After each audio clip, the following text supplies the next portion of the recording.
Hi everyone. Tonight we're traveling back to a time when politics wasn't just theater, it was full-blown comedy. You're about to spend a day in Florence, sometime in the 13th century, when Italian republics buzzed with philosophical debates, family feuds, and, in some very specific cases, donkeys were elected to public office. You're there, breathing the slightly musty air of ancient stone and freshly baked bread. The narrow cobblestone streets are still damp with morning dew, and a hint of toasted garlic floats in the air, probably from the corner bakery. There's sand between your toes, which is odd, since you haven't set foot on a beach since the last solstice. Florence is waking up, and so are you. And yes, today is election day. You're not excited. No one is. Florentine elections are a mix of random draws, vague promises, and an unnecessary amount of aged cheese. Rumor has it, someone once dodged public office by faking a nervous breakdown for 3 weeks straight. But you don't have that kind of dramatic flair. You just hope your name isn't on the list before settling in. Go ahead and like the video and subscribe to the channel, but only if you really enjoy what I do here. And let me know in the comments, where are you watching from? And what time is it there? Now, turn off the lights, soak in the cozy ambient sound, and let's dive into today's journey together. You walk along Via del Terme, hearing the muffled sound of your footsteps and the distant bell of the Basilica di Santa Trinita. A few men are arguing about politics, something about the aqueducts, or maybe the watered-down wine at the tavern. Hard to tell. The early morning Florentine accent doesn't help much. In the main square, a crowd is starting to gather. Nothing unusual, some women selling fruit, 3 old men playing dice by a column, and in the center, a notice board listing the names of the candidates. All familiar names: Giovanni di Benedetto, Marco the carpenter, Luigi the baker. Respectable people for a respectable position, except for one name, a name that jumps out at you, or rather, a nay, Alfredo, the donkey from Soap Street. You frown Alfredo. You know Alfredo. Everyone does. A big, stubborn donkey with scruffy fur and the expression of someone who's seen too much. He belongs to the baker Bartolomeo, who often says Alfredo is more reliable than half the Senate. You scratch your head. Is this a joke? Did someone really put the donkey's name in the ballot box? And more troubling, can he actually win? The people around you laugh, like it's just another Florentine joke.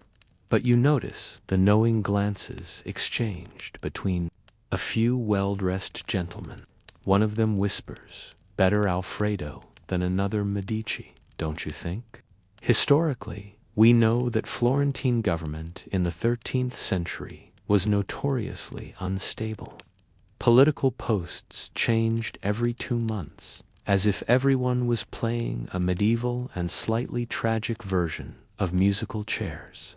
The so-called balloting system, a random draw of names for administrative roles, was theoretically meant to prevent nepotism.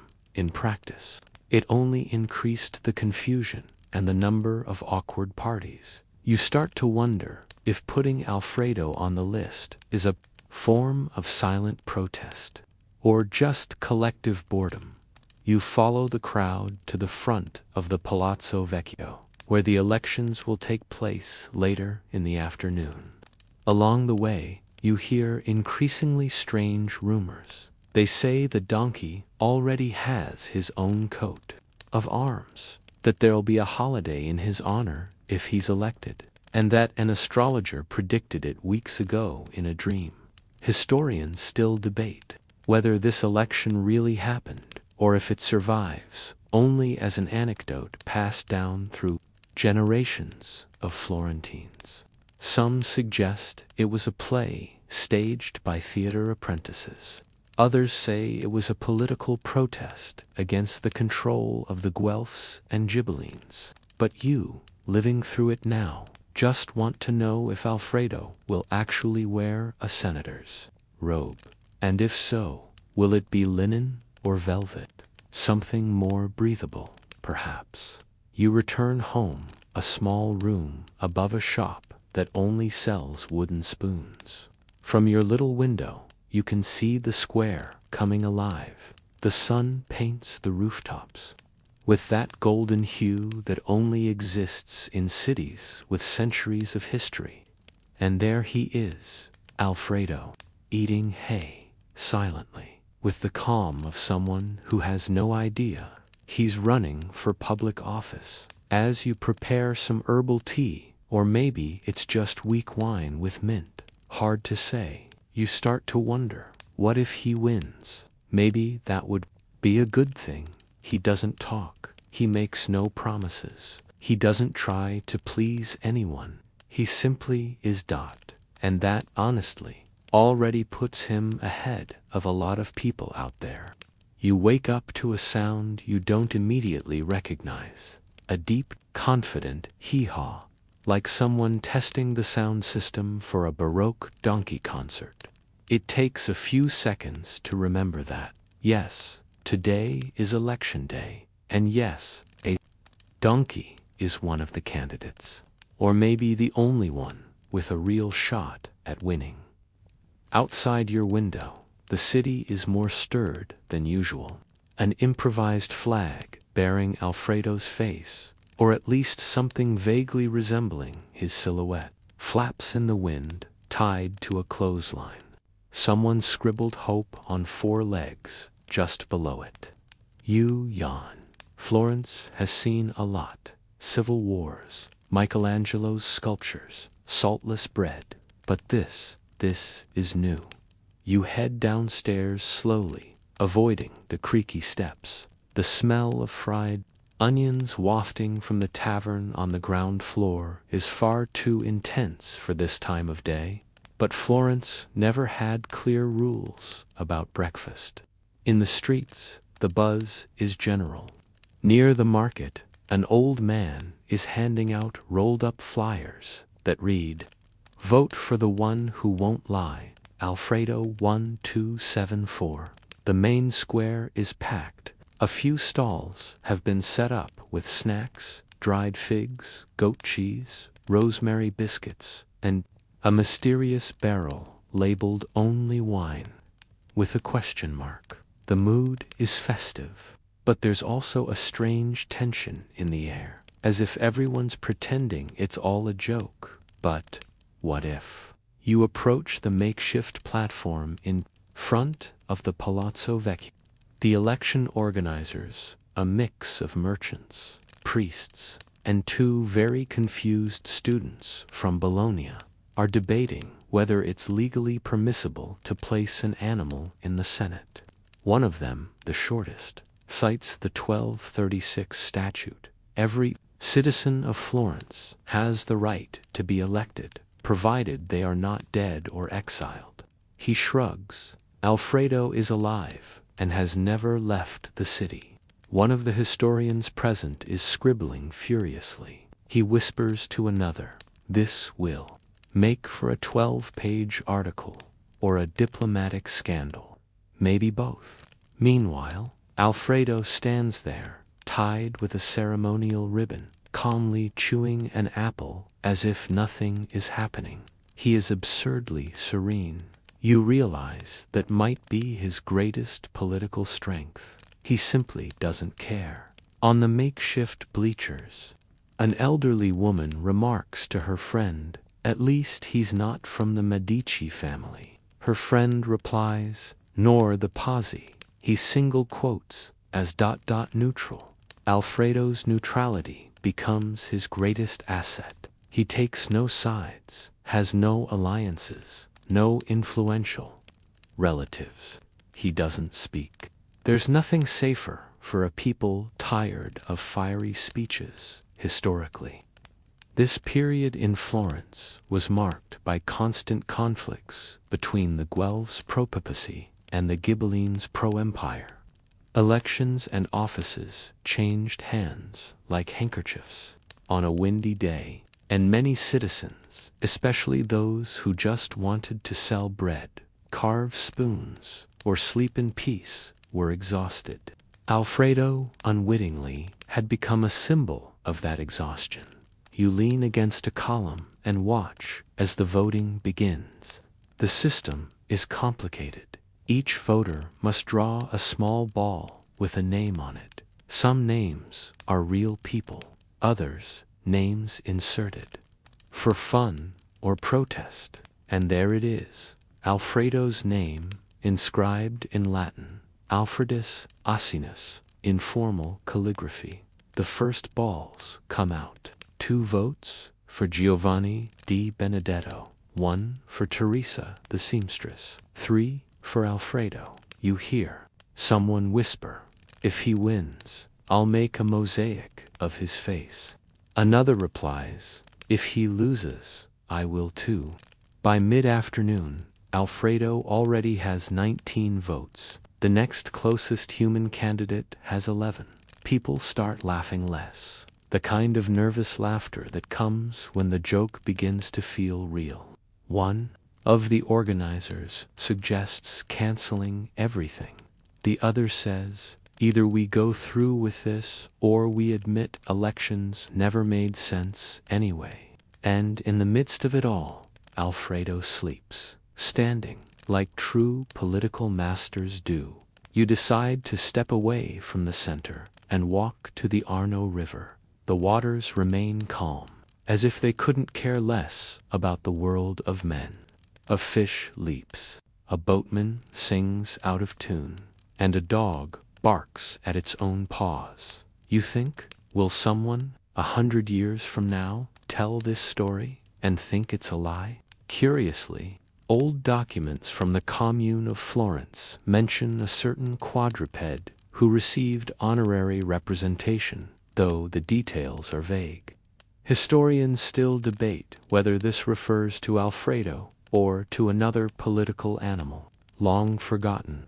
Some suggest the episode was scrubbed from official records out of shame. Others, that it was immortalized in folk songs sung only after the 3rd glass of wine. You return to the square just in time for the official announcement. Alfredo, the donkey, elected senator by relative majority. The crowd erupts. Applause. Laughter. A badly played trumpet.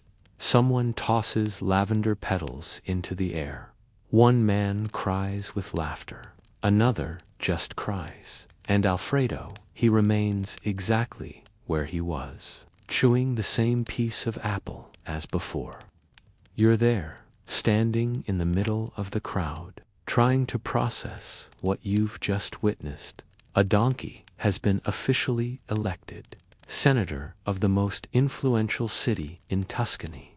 This was supposed to be satire, a political statement, a fleeting moment of chaos. But no, it's Tuesday, and Alfredo now has legislative power. The inauguration is scheduled for tomorrow, which, let's be honest, is record speed even by medieval standards. The authorities, half bewildered, half resigned, are hastily organizing everything. You hear a cleric arguing with a scribe about how to draft an oath of office that doesn't involve speaking. The solution: Alfredo will place his hoof on a law book. If he drools on it, it counts as acceptance. You wander around Piazza della Signoria, still dazed by the situation. On a corner, 2 musicians are composing an impromptu ballad. "O Alfredo, with your wide ears, rule us with gentle chews." They argue over whether to use lutes or flutes. You suggest bells. They love the idea. The mood in the city begins to shift. Not that people have suddenly become enthusiastic about a donkey in power, but there's a shared comic relief in the air. It's as if, for one rare moment, everyone is laughing together. A baker yells, "Democratic bread," straight from Alfredo's oven, and sells out in minutes. However, not everyone is pleased. On the corner of Via del Terme, a small, secret meeting is taking place inside a tapestry workshop. 3 men and a woman, all with the look of people who have strong opinions about taxes, are discussing the dangers of allowing quadrupeds to hold public office. One murmurs, "If we let this slide, who's next? A goat mayor? A duck judge?" The group's leader, a woman with a wool turban and piercing eyes, retorts, "People are tired, and donkeys haven't led us into war yet." Historically, this kind of resistance is nothing new. Every major social shift has its detractors. When the Romans started appointing plebeian consuls, the patricians went mad. When China created imperial exams for peasants, the elite trembled. And now, in Florence, an elected donkey represents the threat of something bigger, the possibility that politics might work despite the politicians. Alfredo, unaware of all this, is spending the night in the honorary stable set up for him beside the palazzo. The floor is covered in fresh hay. A round-faced young woman with a maternal expression is in charge of his care. She brushes him gently, murmuring, "You're the only senator who doesn't try to convince me of anything." You watch from a distance, leaning against a cold stone column. Stars begin to appear. A soft breeze passes. The night smells of burning wood, damp earth, and slowly aging cheese. You think, if Alfredo changes nothing, maybe that's already a good enough change. Later, you find yourself in a tavern, where wine is served in clay bowls, and the benches are wobbly by design. Everyone's talking about the election. One man bets Alfredo won't last a season. Another says he's already designing commemorative coins with long ears and a mysterious smile. The waitress leans over and whispers, "Did you see? He even refused the laurel crown, bit it and spat it out. Has more dignity than half the Senate." You smile. There's something both comedic and deeply comforting in all of this. A release from centuries of broken promises, political betrayals, and crumbling alliances. Alfredo, with his complete inability to lie, might be exactly what Florence needed. Or maybe he's just a perfect excuse for everyone to relax for a few days. Curiously, a document found decades later in a library in Lucca mentions an emergency meeting held the day after the election. The topic: establishing boundaries for non-human parliamentary roles. Historians still debate whether the document is legitimate or just a parody written by a sarcastic student of the time. But interestingly, no one has been able to prove otherwise. Back at home, you lie down, the sounds of the city softly drifting through your window. A pair of musicians still play in the distance, and the night bell marks the 10th hour. You think about everything you've seen and laugh to yourself. A donkey, a senator, and maybe, just maybe, he's better at it than a lot of people with degrees. The next day dawns with a gentle mist draping the rooftops of Florence. You wake to the subtle sound of hooves on the cobblestone street below your window. It's not the donkey, not yet, just a baker making deliveries on horseback in honor of the new senator, of course. It's called Alfredo style and promises to become a trend. You get ready slowly, splash cold water on your face, and head out to witness what is now being called the official inauguration ceremony of the Most Honorable Alfredo, Senator of Florence, guardian of municipal gardens, and protector of empty seats. It wasn't decreed, it's just that Florentines have a sense of humor. In the square, a crowd is already gathering. Children are selling wooden figurines of a donkey in a toga. A group of students is rehearsing a dance inspired by equine movements. An elderly man is selling headbands with long fabric ears. You spot a child crying because her mother bought a brown pair and she wanted blue, like the real Alfredo. The stage is set in front of the Palazzo Vecchio. It's draped in burgundy fabric with faux gold cardboard columns. At the center, a large adapted seat, basically a reinforced wooden bench with cushions, awaits the new senator. Then he arrives. No trumpets, no cheers, just a respectful silence spreading like a wave. Alfredo trots in calmly, guided by his caretaker, now officially titled the High Attendant to His Excellency. She wears an olive green cloak with subtle clover-shaped embroidery. Her feet are bare, which, according to a rumor you heard earlier, symbolizes humility and political neutrality. Alfredo stops before the stage. The stairs, adapted, built overnight by a group of idealistic carpenters who believe democracy must have ramps. He climbs slowly. You can hear each step like an ancient ceremony. At the top, he turns to the crowd. For a moment, everyone holds their breath. Alfredo lets out a serene bray. It is interpreted as acceptance of the role.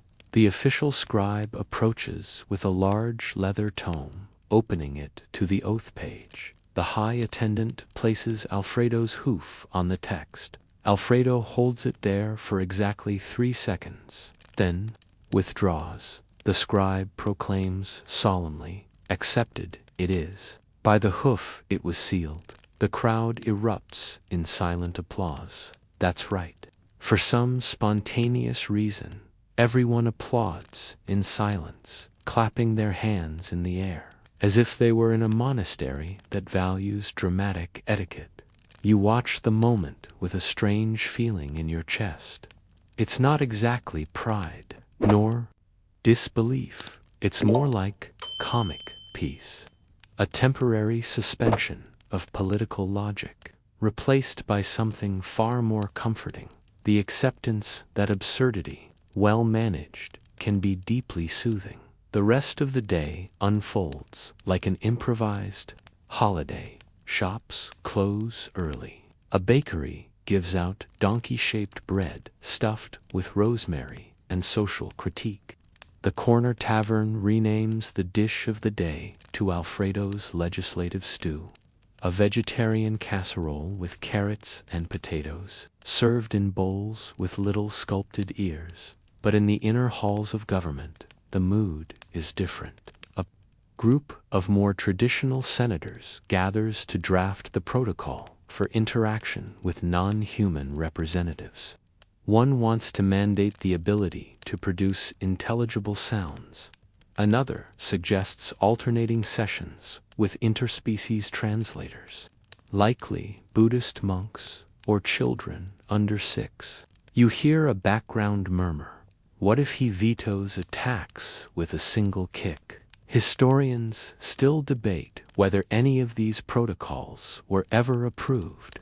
Some apocryphal manuscripts mention a session in which Alfredo refused to leave the shade of a fig tree, thereby halting the vote on a customs tariff law. Others say all of this is later invention, created by civic theater artists. At night, back in the square, you watch Alfredo being calmly led to his senatorial stable. A boy offers him an apple. Alfredo sniffs it, then accepts with dignity. the crowd watches as if witnessing a daily miracle. No one dares speak too loudly. The moon rises slowly behind the rooftops, casting a silvery glow over his gray coat. You yawn, feeling the night breeze slip through the arches of the old buildings. The cold stone beneath your feet contrasts with the warmth of the small oil lanterns. Despite the day's symbolic noise, the city feels incredibly peaceful. Maybe that's what Alfredo brought. Without saying a word, a rare kind of silence. The kind that asks for no explanations. It simply wraps around you, gently, like a light blanket after a day that was far too long. The next morning, you wake up to the sound of someone playing an out-of-tune lute. It's not a love song. It's a protest tune, but soft, almost drowsy.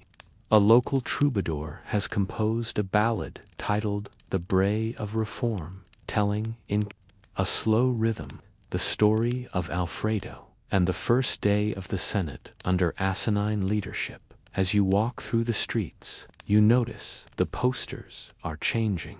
Before, they were satire. Now, they're semi-serious proclamations. Alfredo represents patience. Vote with ears, not with shouts. A craftsman is molding medallions inscribed in Latin. Silentium potestatem, est. Silence is power. But deep down, the city is divided.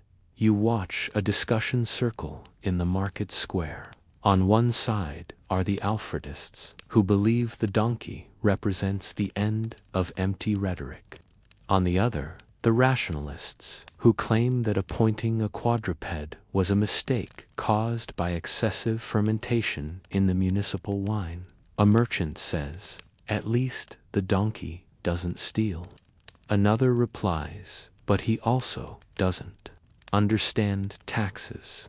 A third, wearing a flour-stained apron, concludes, "Honestly, if he stays quiet and lets us sleep in peace, he's already better than the last 3 senators." And you realize maybe Alfredo is ushering in a new era, not of progress, exactly, but of tiredness elevated to politics. A politics of naps. Deliberate slowness. Meetings cut short because the senator decided to lie in the sun.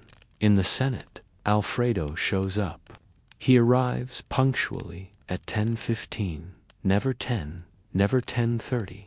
He seems to instinctively know when the sun hits the ideal temperature for entering the chamber with dignity.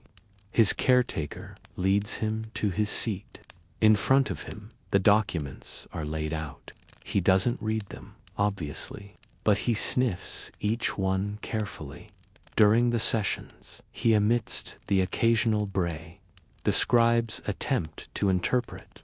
1 short bray, approval. 2 brays, and a tail flick, uncertainty. A snort followed by a full turn, likely fierce opposition. Or maybe just trying to chase flies. On a particularly hot afternoon, Alfredo refuses to enter the main hall. He stays on the balcony, gazing at the horizon, as if pondering the fate of the Florentine Republic. The senators, after a brief wait, decide to bring the agenda to him. Thus was held the first open-air session. Historians still debate whether this change of venue influenced the bill passed that day, which dealt with incentives for urban gardening. But all agree that the atmosphere among lawmakers improved from that point on. More shade, fewer shouts, more silence between sentences. You hear that a monk has begun recording Alfredo's movements on parchment. It's called the Equus Codex. Essentially, a diary of the donkey's political life. It includes entries such as, "Today, Alfredo licked the tax document, a sign of disapproval." And during the maritime trade debate, Alfredo fell into deep sleep. all agreed to follow his example. At night, you join a small group on the terrace of a trattoria. The moon is full, and someone has brought a wooden telescope, more decorative than functional. Between slow sips of wine, you talk about how Alfredo brought a sense of slowing down to the city, as if time had grown fatter, more full of pauses. An old man comments that before Alfredo, no one really heard the 6 o'clock bell. Now, it's as if everyone has rediscovered its existence. Another says even the pigeons seem less irritated.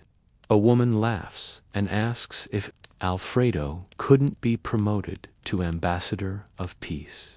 A boy suggests Pope of naps. You don't answer. You're distracted, watching the clouds. They move slowly, like Alfredo walking through the Senate. Slow, solid, and oddly respectable. You get up early and decide to visit the municipal library to look for older accounts of the singular election of Alfredo the donkey. That place is a labyrinth of dusty shelves and dim lights that seem to conspire either to keep you awake or, better yet, to make you yawn slowly as you explore ancient manuscripts. The librarian, an elderly man with round glasses who looks like he stepped out of a period film, hands you a tome titled Forgotten Chronicles of Florence. Inside, you discover curious details. For example, Alfredo wasn't the first animal to enter the Senate. There are records of a pigeon once accepted as a symbol of peace during a diplomatic crisis in the previous century. However, that story was quickly forgotten, probably because the pigeon never attended sessions and preferred to coo on the ledges. As you flip through the yellowed pages, you find marginal notes made by historians who, in a more academic tone, still debate whether the donkey's election was an act of protest against corruption or simply an exaggerated joke that ended up exposing society's fatigue with empty speeches and unkept promises.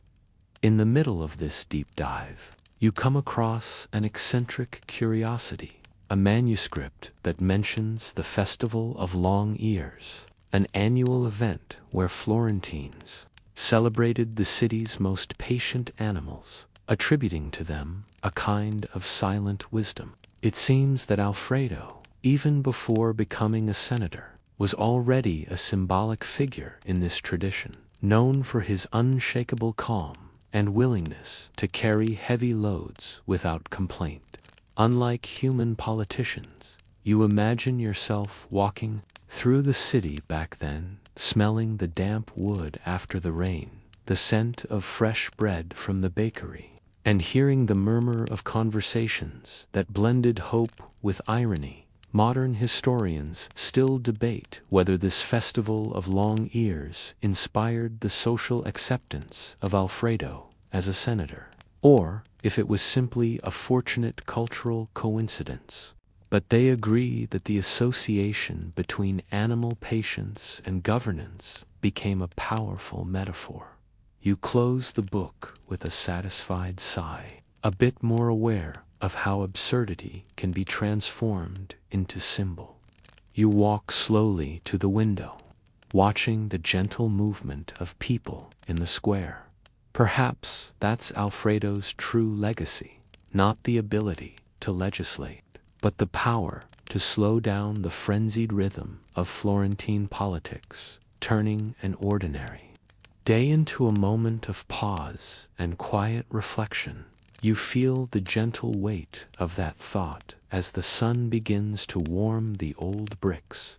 A strange feeling, somewhere between a stifled laugh and deep calm, fills your chest. You return to Florence's central square and notice something has changed in the atmosphere. The markets are still there, full of aromas and colors, but the rhythm of conversation seems to have slowed. People no longer speak as they used to.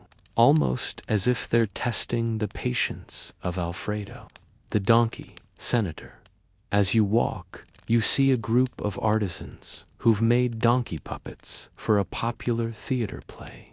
The story portrays Alfredo not as a mere animal, but as a silent sage, capable of hearing even the whisper of leaves in the wind. You sit on a stone bench and watch everything closely, listening to an elderly woman telling stories to children. Her soft voice seeming to lull time itself. She talks about the nap sessions when Alfredo presided over meetings, and the senators, affected by the donkey's calmness, ended up adopting a gentler and slower tone. You imagine the scene, a room full of men in elaborate garments, dozing off or slowly chewing over ideas, while Alfredo, unbothered, watches everything with calm eyes. It's almost a lesson in patience, an invitation to slow down amid the rush of the world. A curious rumor reaches your ears, they say. Alfredo had a special talent for detecting lies. Not through words, of course, but through a particular bray he would emit when he sensed falsehood, almost like a furry sincerity detector. Historians still debate whether this was truly the donkey's skill or just popular imagination, trying to make sense of such a unique figure. You feel a gentle breeze and close your eyes for a moment, letting the distant market sounds and the soft voices in the square cradle your thoughts. Perhaps this is the real magic of Alfredo's story, not the absurdity of his election, but the serenity he brought to a city so deeply in need of slowing down. When you open your eyes, you realize the afternoon is slowly saying goodbye, painting the sky in shades of orange and pink. You take a deep breath and allow yourself a quiet smile, thinking how sometimes the most unexpected solutions are the ones that bring us the most peace. You return to the Senate on a spring morning, feeling the fresh air mixed with the light scent of flowers beginning to bloom in Florence's squares. The scene is peaceful, almost as if time itself were taking a collective nap. As you enter the session hall, you notice a change in the furnishings around the central table. Soft cushions and rugs have been added to help the senators settle in more comfortably during long discussions, something Alfredo would no doubt approve of. After all, as the locals say, a well-rested senator is a more thoughtful senator. You quietly take your seat and observe the start of the meeting. Alfredo is there, majestic in his simplicity, calmly chewing on some hay, while the humans try to decipher the documents with their peculiar slowness. The atmosphere is relaxed. Gestures are gentle, almost like a ritual of political meditation. You notice that the day's topics are quite interesting. Regulation of the spice markets, guidelines for the cultivation of medicinal herbs, and a debate on the importance of weekly rest for the city's workers. It seems that, under Alfredo's influence, the agendas have taken on a more practical and humane tone between discussions. A senator remarks that since the donkey's election, the meetings have become less heated and more productive, a sweet irony considering the star of the sessions isn't exactly known for his eloquence. One curious detail catches your attention. Some official documents now include simple drawings and symbols to aid comprehension, a kind of visual language. Inspired by Alfredo's behavior, historians still debate whether this was a communication breakthrough or just the whim of exhausted clerks. As the meeting proceeds at its leisurely pace, you remember another interesting story. It's said that Alfredo had a habit of lying down on the softest rug whenever the debate went on too long. This led to the creation of the nap protocol, an informal agreement among senators to pause discussions when the donkey signaled it was time to rest. You smile at the thought. Politicians, in robes and cloaks, all taking their cue from a donkey who, without understanding a single word, taught them the value of rest and patience.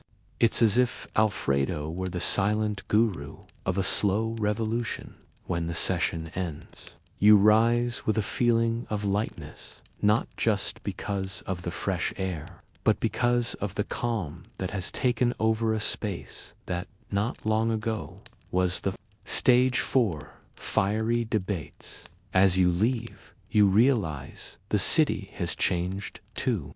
People speak more softly, their steps are slower, and even the birds seem to sing at a more measured rhythm. You finally understand that the BHR donkey's election wasn't just an act of humor or protest. It was, above all, an invitation to slow down, to listen, and perhaps, just perhaps, to let silence speak for itself.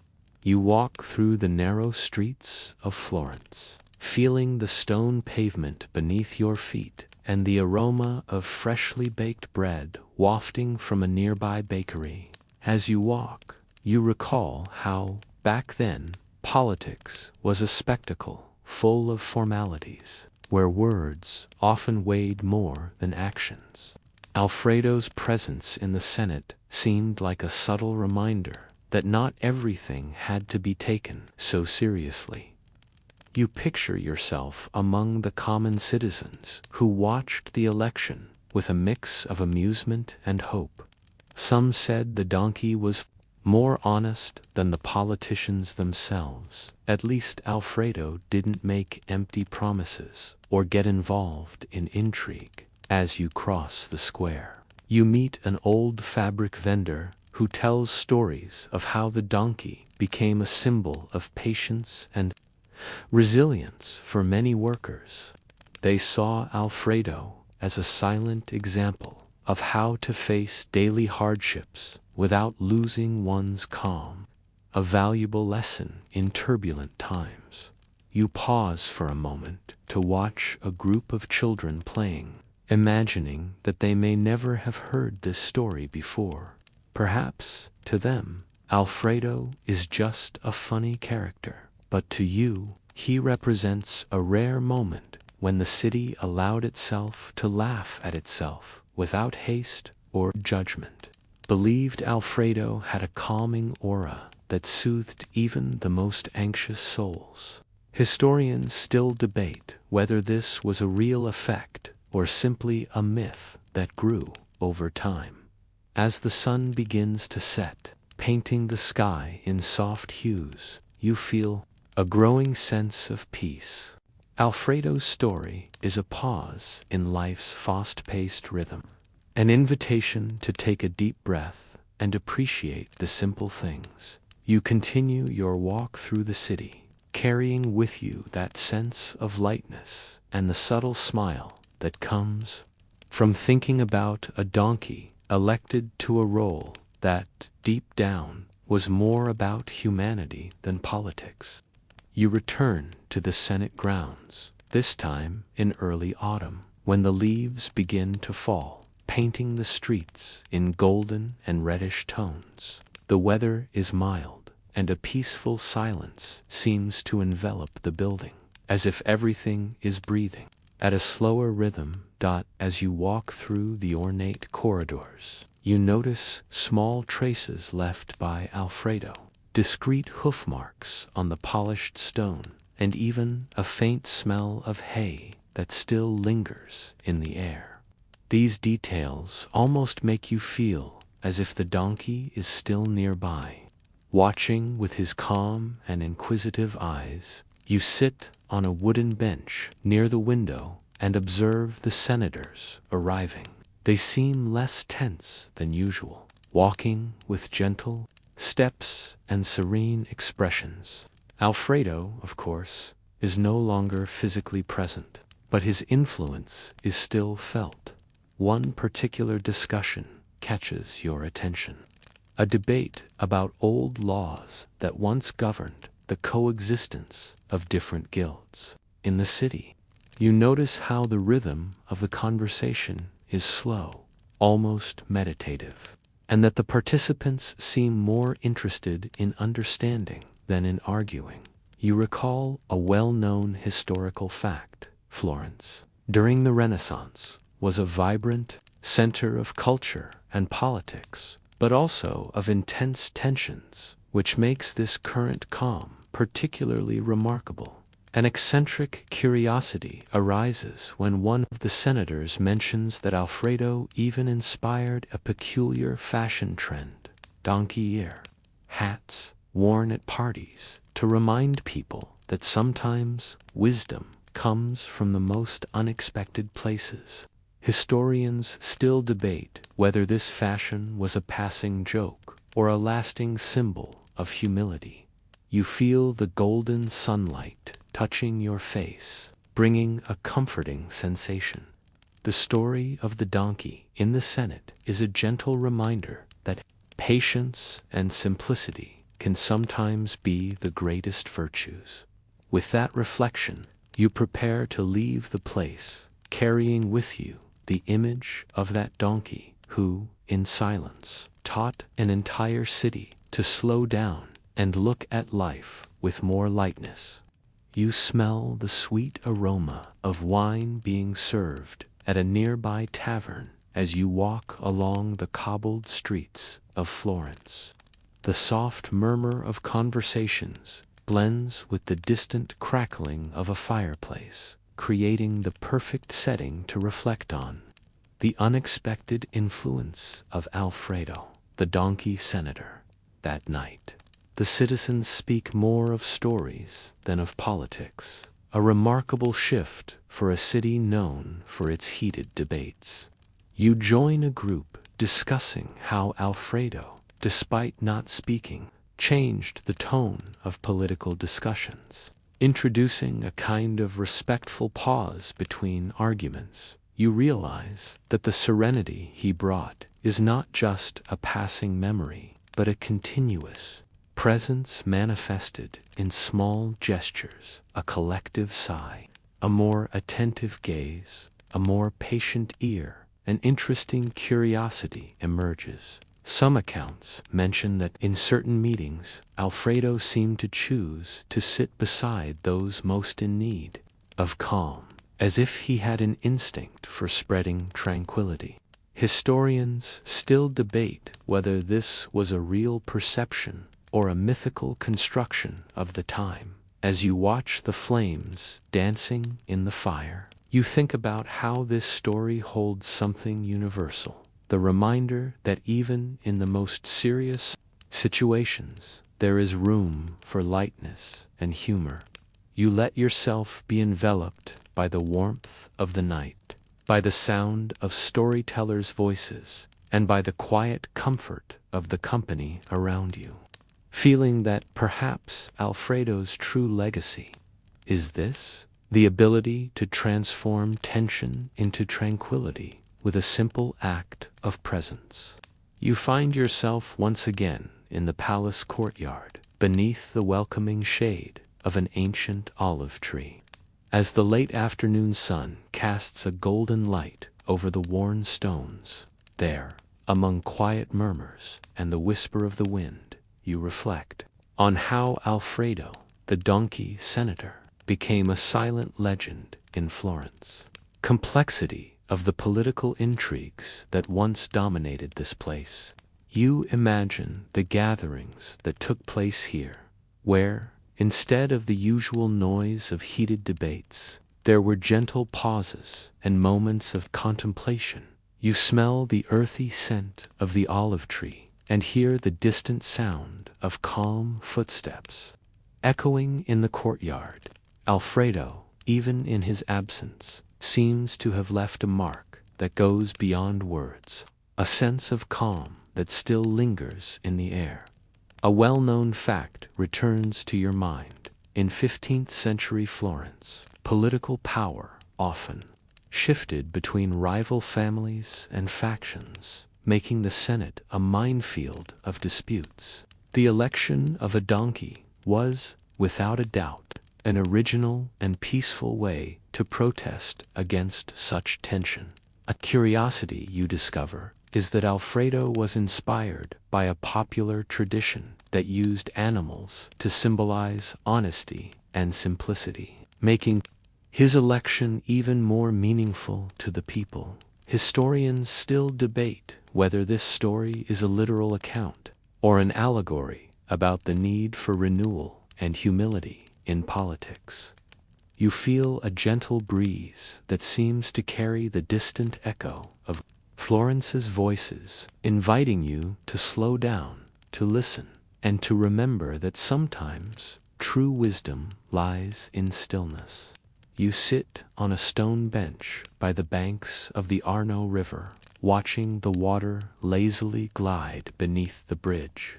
The gentle sound of the flowing current creates a calm rhythm, perfect for diving into yet another part of this curious tale about Alfredo, the donkey who became a senator.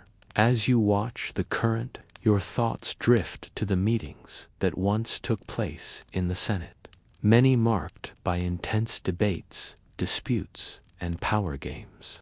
But Alfredo's silent presence brought something different, a pause, an invitation to take a deep breath and slow down.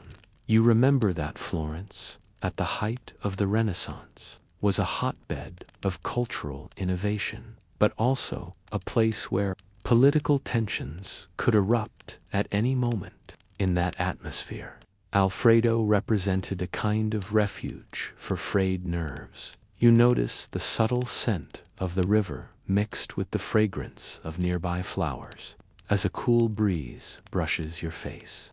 It's easy to imagine how the donkey, with his innate calm, could ease the tensions of the time. A lesser-known curiosity is that some townspeople believed Alfredo had almost magical powers to calm even the most heated debates, as if his simple gaze said, "Let's all take a breath and try to understand." Historians still debate whether this belief was just folklore or if the donkey truly had a tangible influence on Florence's political dynamic. You let out a peaceful sigh, allowing yourself to be carried by this blend of history, myth, and serenity, feeling that somehow Alfredo is still here in the softness of the air and the silence of the waters.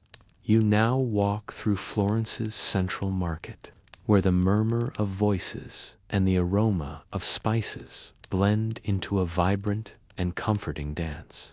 It's easy to get lost in the crowd, but today your thoughts return to Alfredo, the donkey who, against all odds, earned a place in the Senate. As you observe the colorful stalls, you imagine how people of that time might have reacted to seeing an animal amidst political debates. For many, Alfredo was more than a comic figure. He symbolized the simplicity and honesty that seemed absent in human politicians.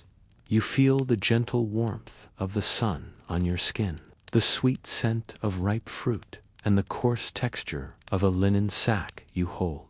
Everything around you seems to invite a moment of pause and reflection, just like Alfredo's story.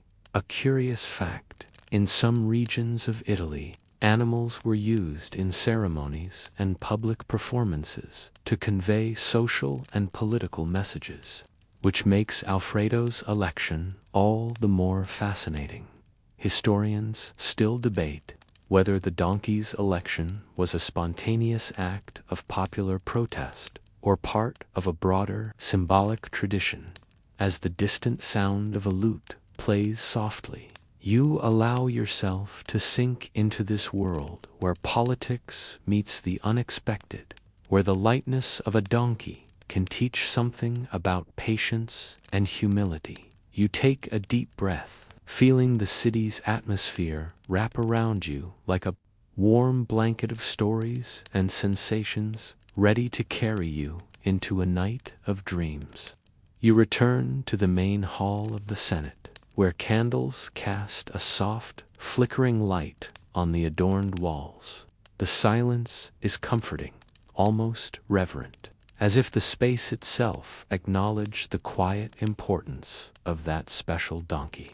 You gaze at the empty chairs, imagining the conversations that once took place there, debates, restrained laughter, suspicious glances, and of course, the calm presence of Alfredo, who, with his peaceful demeanor, seemed to listen more than speak. It's curious to think how a simple donkey managed to transform the perception of such a formal and austere institution. Alfredo became a symbol of patience and simplicity, reminding everyone that politics can also have moments of lightness. Not you notice the subtle scent of melting wax and hear the gentle crackle of the flames, creating the perfect atmosphere to contemplate. A story that has come to an end, a well-known historical fact.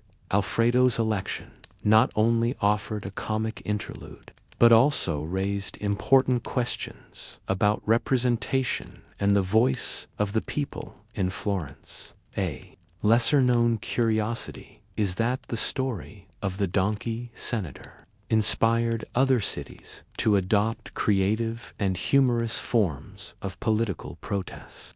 Spreading a peculiar tradition, historians still debate whether Alfredo's influence was greater than it seems, perhaps. A lasting invitation to reflection and humility as you leave the hall. You feel the tranquility of the night settle around everything, a calmness that invites a peaceful night's sleep, filled with gentle dreams and soothing stories. Now, you can relax and let your mind rest. Remember that, despite turbulent times, there is always space for calm and lightness. Each deep breath is a step away from the rush of the world, a moment just for you to simply be present. Imagine yourself in a peaceful garden, where the wind whispers through the trees and the starry sky wraps everything in a silent embrace. Allow your body's rhythm to slow, your thoughts to become soft and spaced, like calm waves on a windless sea. You are safe here, in a place where stories are told to soothe, where time seems to gently stretch, and peace reigns effortlessly. Let this feeling of serenity deepen, filling every corner of your mind with comfort and stillness. Soon, your eyes will grow heavy, and sleep will gently wrap you in its protective arms, guiding you to a quiet and restorative rest.